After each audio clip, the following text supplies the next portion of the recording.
घेतलं नाही.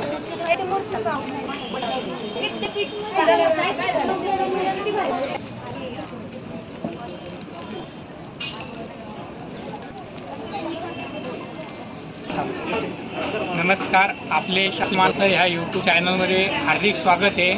आणि आपण आज महाराष्ट्रातील महिला स्वयंसहाय्यता समूहातील महिलांनी उत्पादित केलेल्या मालाचे भव्य विक्री प्रदर्शन भरवण्यात आलेले उमेद अभियानांतर्गत म्हणजे बचत गट.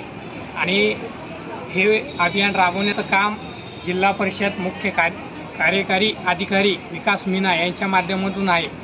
तर आपण जाणून घेऊया या ठिकाणी या ताईला. ताई, तुमचं नाव काय आहे? माझे नाव प्रतिभा संतोष जाधव, राहणार फरदापूर, आणि मी जय योगेश्वर महिला स्वयंसहाय्यता गटाची अध्यक्ष आहे. आणि आम्ही सेल्फ हेल्प ग्रुप म्हणजे आम्ही 10 महिलांमध्ये हे काम करतो, मूर्ती बनवायचं. तर तुमचा जो बचत गट 10 महिलांचा मिळून आहे, तर आतापर्यंत तुमच्या बचत गटाला किती वर्ष झाली? आता म्हणजे आमचा गट 2008 पासून चालू आहे. 2008 पासून यांचा बचत गट चालू आहे.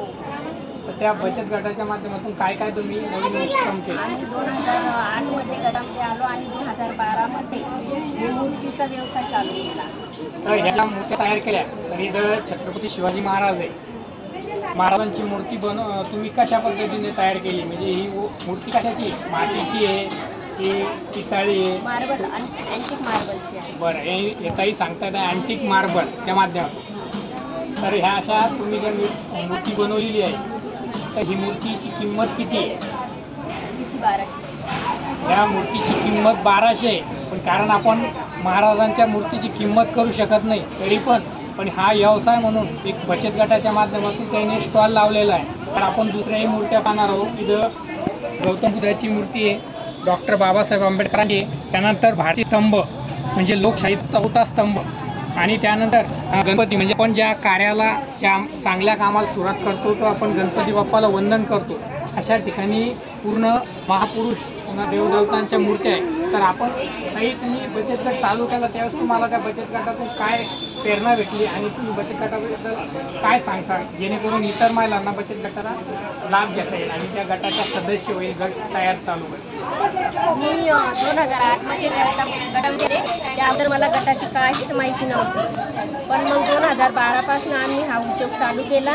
म्हणजे गटामधून बँकेकडून कर्ज घेऊन 10 महिलांनी मिळून हा उद्योग चालू केला. आणि असं कुठेही समजा प्रदर्शन स्टॉल लावण्यासाठी आम्ही जातो आणि अजिंठा लेणीमध्ये पण आम्ही हा माल देतो. आतापर्यंत किती ठिकाणी तुम्ही प्रदर्शनामध्ये सहभागी झाल्या होत्या?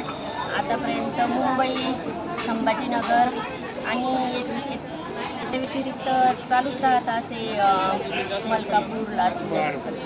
तर या ठिकाणी ताईने सांगितलं की आम्ही अनेक ठिकाणी बचत गटाच्या माध्यमातून गेलो, प्रदर्शन भरवलं, तर अशा पद्धतीने स्टॉल लागलेले. तर ह्या ठिकाणी चौकड म्हणजे सर्व ठिकाणी महिला दिसत आहेत बघा, म्हणजे महिला आज भरपूर आलेल्या आहेत. तर धन्यवाद ताई.